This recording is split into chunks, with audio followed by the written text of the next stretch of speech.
Bonjour et bonsoir, chère population gabonaise. Bonsoir et bonjour, chers citoyens. C'est Aton TV.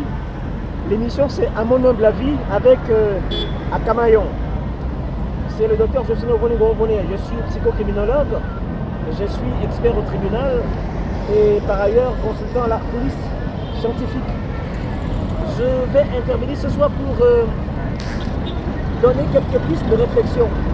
Parce que nous avons tous observé les sorties du chef de l'État et nous voulons simplement le préparer chacun à son niveau pour que l'émission de ce mardi 8 soit une émission efficace, pertinente et posée.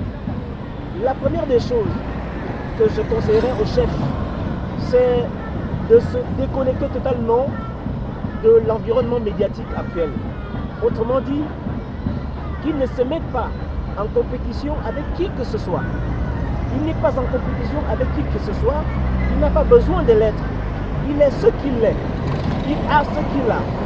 Il a des limites, il a des atouts, il a des défauts. Il peut transformer ses défauts en atouts. Donc voilà pourquoi ce soir nous voulons parler des stratégies comme sur un match de football. Comment approcher le contact, la séance, l'émission avec les journalistes. Nous pensons que, je pense personnellement qu'il faut, il se déconnecte. Il n'est pas en rivalité avec qui que ce soit. Il n'a pas besoin de prouver quoi que ce soit. Je crois que durant 1 an et demi, le président de la République a démontré par un ensemble d'entreprises, par un ensemble d'actions, par un ensemble de réalisations, ce dont il est capable. Ce dont il est capable. Alors, j'ai dit hier sur une vidéo que, sur le plan stratégique, la première des choses qui doit le préoccuper, la première des choses qui doivent le préoccuper, c'est la ressource humaine. La ressource humaine. C'est cette ressource humaine qui va détecter son potentiel, sa personnalité. Parce qu'on ne pourra pas faire d'Oligui un Guinée-Bissau. Ce n'est pas possible. On ne pourra pas faire de Lydie un Akouré Singoy ou bien un Akour d'avant. On ne pourra pas faire d'Oligui un Mbabesol. Oligui est Oligui avec son potentiel et avec sa personnalité. C'est avec cela que nous allons travailler tout de suite. Nous avons remarqué que le président n'a pas, sur le plan du langage, une certaine rhétorique. Et pourtant, il parle très bien. C'est un homme posé. Ça donne l'impression qu'il est dans le contrôle. Or, vous avez vraiment des personnalités qui sont comme ça, très posées, assez timides, assez réservées. Donc ça, ce n'est pas un défaut, c'est plutôt un atout qui peut lui donner la capacité de mieux contrôler l'adversité. Alors, dans l'émission qui va arriver, moi j'exhorte les journalistes à garder le même angle d'attaque. Ça signifie qu'il ne faut pas le ménager. Bon, malheureusement, sur le plan psychologique, les journalistes vont aller avec une dimension. Laquelle?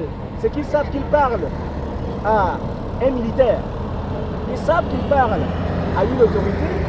Ils savent qu'ils parlent à quelqu'un qui va avoir la présidence pendant un certain nombre d'années. Qui peut l'avoir? Parce qu'il ne peut pas aussi gagner les élections présidentielles. Donc on n'est pas dans les certitudes. Mais les projections font en sorte qu'il est favori. Étant favori, il a des opportunités, il a de fortes chances de remporter cette élection et donc véritablement de constituer le pouvoir à venir. Donc les journalistes vont aller avec des limites. Sinon, des postures qui ne leur permettront pas de se déployer comme ils l'ont fait avec les autres. Alors, mais je les encourage vraiment à ne pas ménager le président. Je les y encourage parce que cela va être perçu comme si c'était une scénarisation. Par contre, c'est au président de faire ceci. Lorsque 3 ou 4 journalistes s'expriment en même temps, qu'ils leur disent: mes chers amis, vous m'excusez, je ne suis pas politicien de formation et vous m'avez connu depuis plus d'1 an, je préfère vous parler avec mon cœur et ma nature. Je n'ai pas envie de jouer un rôle. Donc en fait, il faut un devoir de vérité. Il faut un devoir de vérité. Il faut qu'il soit naturel. Il faut qu'il soit simple. Il faut qu'il soit lui-même. Il n'a pas besoin d'être une autre personne. Parce que lorsque vous jouez une autre personne, facilement les masques tombent. Lorsque vous cherchez à jouer une autre personne, à jouer un rôle, les masques tombent facilement. Il doit être lui-même face aux journalistes. Donc lorsqu'il se sent acculé, lorsqu'il se sent perturbé dans sa capacité à réagir, qu'il sache qu'il ne peut pas inventer quoi que ce soit. À cet âge-là, à ce niveau-là, il y a des choses qu'il ne peut pas transformer et changer. Notamment, quelques questions pragmatiques. Si on lui pose la question sur la commission vérité, justice et réconciliation, la question est simple. Un président qui n'est pas élu, donc qui n'a pas de légitimité, ne peut pas engager un certain nombre d'actions. Donc il a choisi de ne pas enfreindre la loi et les règles de la loi. Il a choisi de porter toute la légitimité populaire afin d'engager un certain nombre de choses. Ça, c'est le premier point. Deuxième point, on va lui poser la question de savoir pour quelle raison la population ayant choisi de mettre de côté l'ancien parti au pouvoir, quelles sont les tractations qui se sont produites pour qu'il se retrouve avec le PDG et même encore les membres du PDG dans les coordinations qui ont accompagné sa campagne. Je crois que c'est la question la plus pertinente. À mon humble avis, à ce niveau, il devra dire qu'il ne faut jamais penser que le parti au pouvoir, le parti ancien, était constitué uniquement des éléments, on va dire, des déchets ou des personnes de mauvaise moralité. Donc lui, il estime qu'il devait mettre en essai, voilà le mot. Si on lui pose la question pour quelle raison on retrouve encore des pédagogistes, il estime qu'il y avait une catégorie qu'il avait besoin d'éprouver, de mettre en essai pour voir si véritablement il peut continuer avec eux ou il doit les mettre de côté. Donc, dans un rôle de père, il va dire je suis le père de la nation. Un père est capable de voir un fils prodigue. Un père est capable d'ouvrir les mains face à un fils, un enfant prodigue. Donc je leur accorde cet essai-là pour voir s'ils peuvent se ressaisir et proposer au Gabon autre chose. Voilà pour moi la question et voilà pour moi la réponse. Alors sur le plan, il y a un autre plan, c'est sur le plan économique. Il s'agit là de l'évaluation de son projet. Le président n'a pas chiffré son projet. Le président n'a pas donné de chiffres sur son projet de société. Comment va-t-il y répondre? Alors, il va simplement dire que vous m'avez vu travailler pendant près de 2 ans.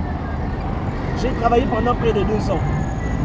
Et je n'ai pas envie, moi, au lit, avec mes possibilités. J'ai été dans les organes du pouvoir, dans les arcanes du pouvoir depuis des années.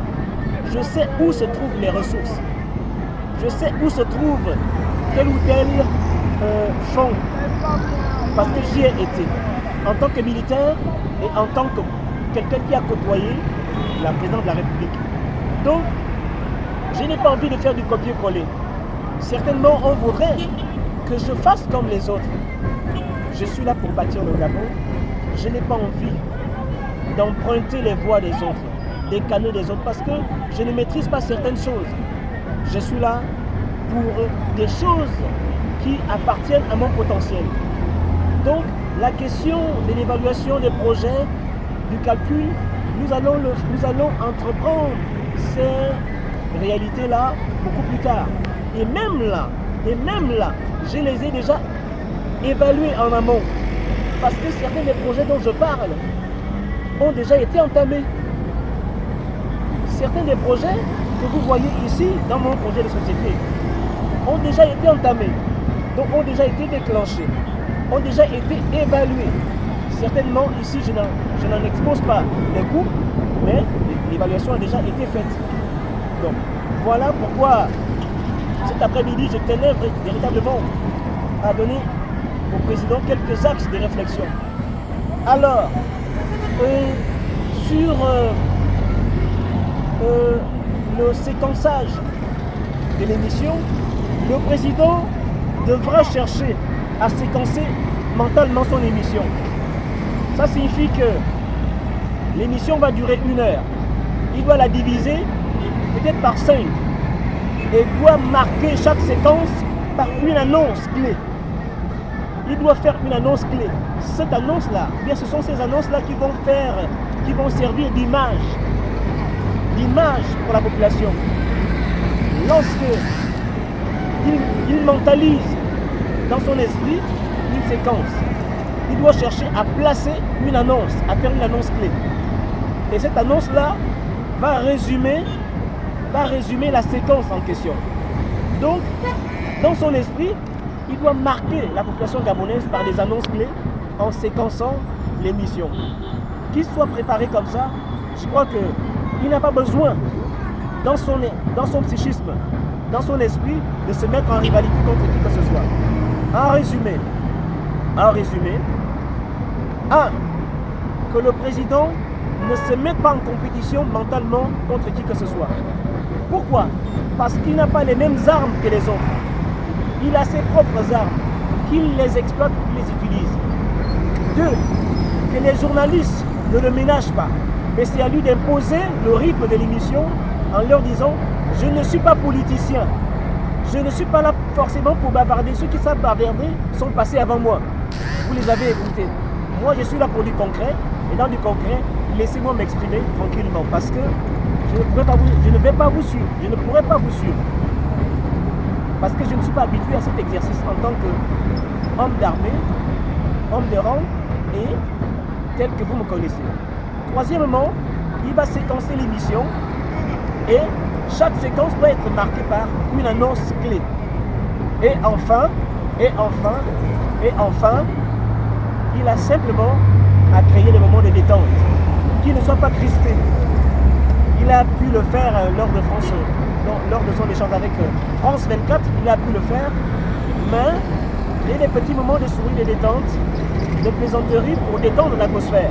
Je crois qu'ainsi constitué, ainsi préparé, il va réussir son émission de mardi prochain. Merci, c'était Akamayon sur Atom TV. À très très bientôt.